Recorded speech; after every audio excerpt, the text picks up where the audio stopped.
지역의 이슈를 속 시원히 풀어보는 헬로 이슈 토크입니다.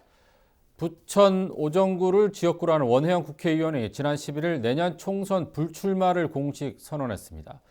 이로써 내년 4월 총선 포스트 원혜영은 누구냐, 오정구에 나설 차기 주자에 대한 관심이 쏠리고 있습니다.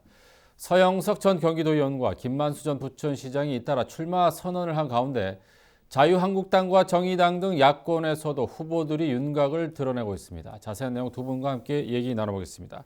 서진웅 전 경기도의원, 오세관 경기일보 기자 자리했습니다. 안녕하세요. 안녕하십니까. 네, 반갑습니다. 자, 원혜영 의원이 불출마 선언을 했습니다. 자, 구체적인 불출마 이유를 밝혔나요? 그렇죠. 이제 사실은 부천 정치권에서는 원혜영 의원의 육선 여부가 올 초부터 이제 뜨거운 논란이 되어 왔습니다. 이제 그만해야 된다. 51년생이기 때문에 그만해야 된다는 이제 의견도 만만치 않았지만 사실 육선 도전에서 국회의장을 바라봐야 되지 않겠느냐라고 하면서 논란이 계속해서 이제 되어 왔었는데 1년 동안 그런 논란의 어떤 이제 종지부가 이제 원혜영 의원의 이제 불출마 선언으로 이제 종식이 됐는데 불출마 선언문에 보면 내년이면 우리나라 나이로 딱 70세인데 새로운 인생을 시작하기 좋은 때다. 우리 사회에 기여할 수 있는 일들을 찾아 다시 도전해 보기로 해서 이제 정치 인생을 마무리하겠다고 이제 밝혔습니다. 이제 인생 2막에 이제 새로운 도전을 이제 하지 않겠느냐고 생각되는데 원 의원은 그동안에 이제 웰다잉 시민운동 공동 대표를 맡고 있습니다. 이제 이후에 정치 행보를 그만하고 이제 웰다잉 운동을 적극적으로 펼치지 않을까 이제 그렇게 보고 있습니다. 네, 앞에서 말씀드렸지만 이제 원혜영 의원은 5선 의원이거든요. 네. 6선이 되면 국회의장, 우리나라의 그 의전 서열 2위거든요. 그렇죠. 상당히 욕심이 날 법도 한데 네. 불출마 선언을 했습니다. 이 같은 배경 어디에 있다고 보시나요? 일단 저도 시민의 한 사람으로서 그 원 의원님의 결정을 존중을 일단 하고요. 제가 중앙의 그 많은 국회의원들을 만나 보면 차기 국회의장감으로 원혜영 의원님을 꼽는 분들이 상당히 많았어요. 그만큼 동료 의원들한테 존경을 받고 있다는 것이죠. 하지만 이제 아마 본인도 그걸 알고 있지 않았을까 싶어요. 그런데 이렇게 불출마를 결정하기까지 많은 고심을 했겠지만 아마 특별한 의미가 있지 않을까 이렇게 생각을 해봅니다. 원 의원님께서는 평상시에 저희들한테 정치를 통해서 사회를 변화를 이루는 것이 상당히 좋은 일이다. 정치의 어떤 긍정적인 측면을 많이 강조를 했고 또 그런 정치를 해온 것으로 저희들은 알고 있습니다. 아마 이제 정치가 변화해야 되고 또 혁신을 추구해야 된다는 것은 분명한 사실인데 이러한 것을 뭔가 몸소 느꼈기 때문에 또 그런 결정을 한 것 같고 또 후배 정치인들에 대한 믿음, 확신이 있기 때문에 또 후배 정치인들이 그러한 정치의 변화와 혁신을 이룰 것이다 하는 믿음과 확신이 있기 때문에 그런 불출마 결정을 하지 않았을까 이렇게 생각을 해보고 이제 새로운 어떤 도전을 하실 것 같아요. 어떤 새로운 인생에 도전을 할 것 같고 그것이 아마 후배 정치인들 또 시민사회 또 우리 부천 시민들한테 좋은 영향력으로 오지 않을까 이렇게 저는 생각을 하고 있습니다. 네, 5선 의원으로서 그동안 부천시에 뭐 많은 역할을 했고 이제 정치인이 아닌 다른 인생을 걸어가겠다 이렇게 얘기를 하신 것 같은데 부천시장도 지내셨고요, 뭐 국회의원도 지내셨고 정치인으로서의 원혜영 의원 어떻게 평가하시나요? 사실 원혜영 의원은 이제 대학생 시절 서울대 이제 대학생 시절에 이제 그 민주화 운동에 참여해서 여러 번 제적을 당하고 이제 복역까지 한 운동권 출신입니다. 부천 출신이면서 이제 국내에선 최초로 유기농법을 시작한 이제 풀무원 농장의 이제 그 창립자 고 옹경선 옹의 아들로도 이제 유명을 합니다. 유명한데. 30대 때 이제 그 원 의원이 이제 풀무원 식품을 창업했다가 이제 친구에게 이제 이걸 넘겨주고 1988년 이제 한겨레 민주당에 이제 창당하면서 거기에 입당해서 이제 활동을 했고요. 13대 총선에서 이제 부천 소사 지역의 한겨레 민주당으로 첫 이제 총선에 이제 출마합니다. 이제 그래서 한겨레 민주당으로 도저히 뭐 해볼 수가 없었기 때문에 이제 낙선을 했고요. 그 이후에 이제 14대 총선에서 민주당에 입당해가지고 이제 민주당의 공천을 받아가지고 이제 국회에 첫 국회의원이 됩니다. 15대 총선에서는 그때 이제 새천년 민주당하고 이제 열린우리당 이제 꼬마민주당 이제 그 갈라지는 과정에서 꼬마민주당으로 이제 아마 노무현 전 대통령과 이제 유인태 의원 뭐 그런 분들이 몇 분이서 남았는데 그래서 꼬마 민주당 남아서 오정재에 출마했는데 그 당시에 이제 새천년 민주당인 최선영 의원한테 이제 패하면서 이제 첫 이제 패배를 이제 맛보게 됩니다. 그 이후에 이제 제 1998년 이제 제2회 지방선거 이제 부천시장 후보로 나서 가지고 이제 당선이 됐습니다. 이제 이선에 이제 시장직을 하면서 중도에 이제 사퇴를 하고 이제 17대 이제 총선에서 다시 이제 출마를 해서 이제 당선되면서 20대까지 내리 이제 사선을 이제 하게 된 겁니다. 민주통합당 이제 공동 대표, 민주당의 원내대표, 이제 열린우리당 이제 사무총장 등 이제 요직을 두루 거쳤고요. 개헌과 선거제도 개혁, 어떤 국회 개혁 등 이제 깨끗한 정치, 일하는 정치 실현을 위해 이제 정치 활동을 애써왔고 또 국회 선진화법 제정에도 이제 주도했던 인물로 이제 알려지고 있습니다. 이제 부드러운 성격의 이제 하평 리더십을 보여 이제 정치인으로 통하는데요. 원 의원 자신도 이제 인정했다시피 이제 기자회 회견을 통해서 비교적 자기는 순탄한 어떤 정치적인 여정을 밟아왔다. 사실 순탄하게 부천시장 2번과 이제 국회의원 5번을 했던 인물입니다. 오선희 이제 원혜영 의원이 불출마 선언을 하면서 이제 뭐 야당에서도 지금 김영우 의원도 좀 불출마 네네. 선언했고요. 이 중진 의원들의 불출마 선언이 이제 잇따르고 있는데 민주당 내에서도 좀 물갈이의 신호탄이 아닌가 이런 얘기들이 있거든요. 어떻게 보시나요? 이 물갈이란 표현이 상당히 좀 저는 저 자신도 동의하지 않는 표현입니다. 왜냐하면 정당이라는 것이 공천혁명 혁신을 통해서 분명히 하는 것을 그걸 물갈이를 통해서 한다는 것은 좀 당내에 인적 자산이 없을 때 하는 것들이거든요. 네. 지금 원혜영 의원님께서 이번에 그 불출마 선언을 하면서도 이번에 불출마의 용단이 물갈이의 재료로 쓰일까 두렵다, 걱정스럽다, 우려스럽다 이런 표현을 했습니다. 저는 인위적인 물갈이는 과거에 이 전국이 불안하고 정치권에 대한 불신 때문에 많은 정당들이 물갈이라는 것을 통해서 사람을 바꿔왔어요. 하지만 그것이 과연 온당한 방법이냐 할 때는 저는 이의를 제기를 합니다. 왜냐하면 저희가 우리 당내에서 이미 더불어민주당 같은 경우에는 시스템 공천을 이미 발표를 했거든요. 네. 시스템 공천이라는 건 이미 공천 룰을 이미 발표를 한 거예요. 그 모든 후보들이 선출직 공직자로 갈 수 있는 사람들은 준비할 수 있는 사람들은 그에 대한 역할에 대해서 준비할 수 있도록 이미 공표를 했고 그 시스템 공천에 대한 방식을 뒤엎을 수는 없는 거거든요. 물론 그 일부분 네. 지역구의 한 30% 정도, 네. 그러니까 한 30석에서 40석 정도는 뭐 물갈이 전략 공천을 하겠다 이런 것을 발표한 자 있습니다만 그것을 얼마 정도 할지는 모르겠습니다. 네. 단지 제가 여기서 좀 말씀드리고 싶은 것은 이번에 유럽이라든가 이런 데에 총리라든가 이게 젊은 정치인들을 보면 커나오는 인재를 육성하는 정당이 돼야 된다.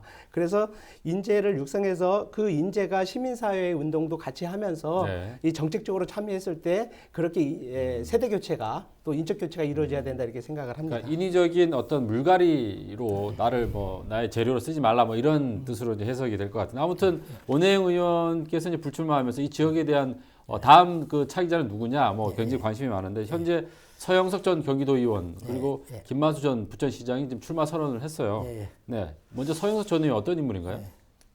서영석 전 도의원은 이제 2대, 3대, 4대 부천 시의원을 역임했습니다. 이제 3대 때 이제 시의회 행정복지위원장을 했고요. 원혜영 의원이 1996년도에 설립한 부천 유경재단 이제 장학재단이죠. 네. 유경재단에 이제 4대 이사장을 맡기도 했고요. 이제 약사 출신이다 보니까 이제 21대 이제 부천시 이제 약사 회장도 했었습니다. 17대부터 20대까지 원혜영 어떤 후보의 선거 대책 본부장을 하면서 이제 지금거리에서 어떤 핵심 선거 참모로서 이제 역할을 이제 했었는데 그러면서 오정 지역에서 시의원 시절부터 꾸준히 지금까지 25년 동안 바닥을 훑어온 어떤 지역 정치인이라고 봐야죠. 특히 이제 2014년도에 경기도의원에 이제 출마해가지고 당선돼서 이제 도의원으로도 활동을 했고요. 그동안에 꾸준히 이제 뭐 시의원 시절부터 이제 비타민 아저씨라는 어떤 별명을 갖고 이제 자기가 홍보를 하고 있는데 자신이 이번에 이제 기자회견을 통해서 자신이 이 입당을 시킨 당원이 한 3,000명 정도 된다. 어마어마한 숫자인데 이게 이 당원을 확보했다면 충분히 이제 경선에서도 이제 유리한 측면이 있다고 보여지고 네. 또 이제 자기가 이제 장애인이다 보니까 장애인의 어떤 가점을 받는다 보면 어떤 누구와도 이제 경선에서 이제 승리를 장담할 수 있다는 게 이제 서영석 의원의 입장입니다. 네. 자, 우리 김만수 시장도 뭐 부천시장 전 시장으로서 많이 알려져 있는데 두 분이 또 굉장히 친하다고 얘기를 들었어요. 네, 친하죠. 네, 당내 경선 불가피할 것 같은데 어떻게 보시나요? 두 분이 뭐 25년 지기라고 네. 합니다. 그 많은 뭐 김만수 시장이 뭐 어디로 갈 것이다 많은 설들이 있으면 결국 오정으로 안착을 했어요. 네. 그래서 아마 두 분이 이제 경선을 할 수밖에 없는데 우리 당의 경선 룰이 이미 정해지지 않습니까? 권리당원 50%, 또 여론조사 50%로 아마 정해져 있습니다. 그렇기 때문에 아마 이제 두 분이 이 경쟁을 할 텐데 중요한 건 세 가지라고 봐요. 저는 당심을 누가 확보하느냐. 예를 들어서 당심을 확보한 사람이 상당히 유리한 고지가 될 것이다. 두 번째는 민심이죠. 오정 시민들이 원하는 정책, 오정 시민들이 원하는 가치와 비전을 누가 그 기대감을 풀어줄 수 있느냐, 희망을 줄 수 있느냐. 이러한 것에 대해서 시민들에 대한 어떤 호응, 기대를 받을 수 있느냐 하는 부분.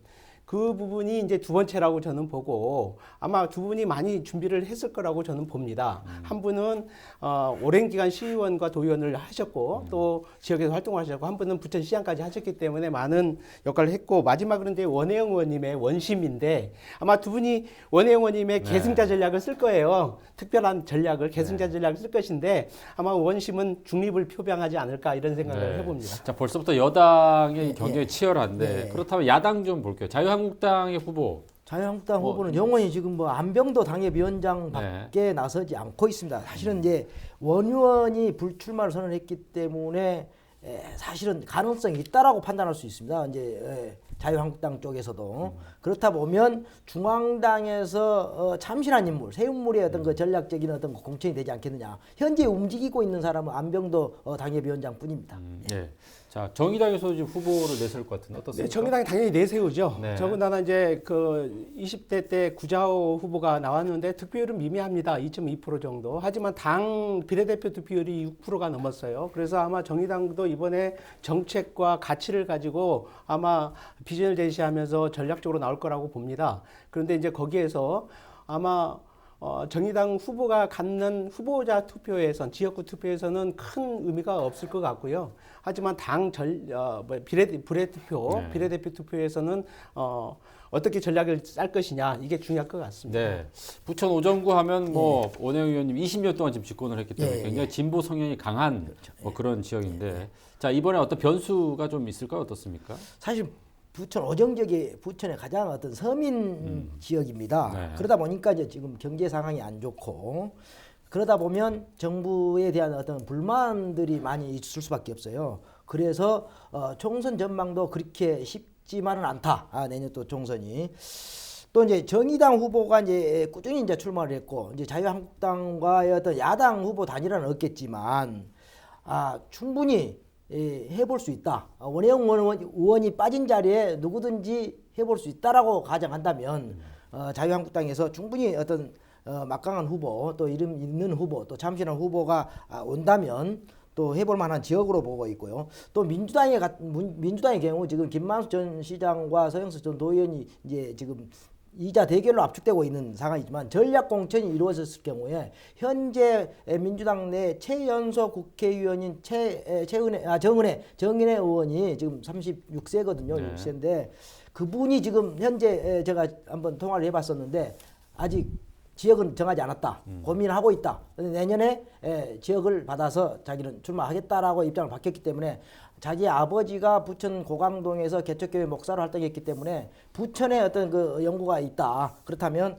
또 그 전에 원혜영 선거 운동의 어떤 그 대체 본부에서 이제 활동을 했기 때문에 오정 지역에 출마하지 않겠느냐 그런 가정을 한다면 전략 공천도 충분히 이제 고려해볼 상황이고 그렇게 됐을 경우에 부천의 어떤 총선 영향에 상당히 어떤 변수가 생길 걸로 예상을 하고 있습니다. 네, 오선인 그 원혜영 의원이 이제 불출마하면서 당내 중진 의원들도 영향을 받을 것 같은데 어떻습니까? 아마 1월 달에 가봐야 할 것 같습니다. 공심이 구성된 후에. 그리고 이제 1월 달에 그 하위 20%가 공개가 되면, 결정이 되면 그 20%에 들은 의원님들이 불출마를 고려하지 않을까 이렇게 생각을 하고요. 저는 부천 부천의 어떤 선거 또 이 선거 전략상 아마 그 전략과 전술, 구도, 인물 이러한 부분들이 많이 작용을 할 것 같습니다. 그래서 부천의 선거 같은 경우에는 지금 집권당 평가보다도 야당에 대한 평가가 더 강하지 않을까. 그래서 저는 야당이 지금 전략과 전술, 구도, 인물, 바람 모든 선거의 부분에서 밀리거든요. 그래서 이러한 부분을 야당이 극복할 수 있느냐 없느냐 이것이 중요한 관건인 것 같습니다. 네, 내년 그 부천 오정구에 참 선거가 재밌을 것 같은데 윤곽이 이제 더 확실히 드러나면 두 분 다시 모여서 얘기를 좀 나눠보도록 하겠습니다. 자, 오늘 수고하셨습니다. 네. 자, 헬로 이슈 토크 오늘 여기까지입니다. 시청해주신 여러분 고맙습니다.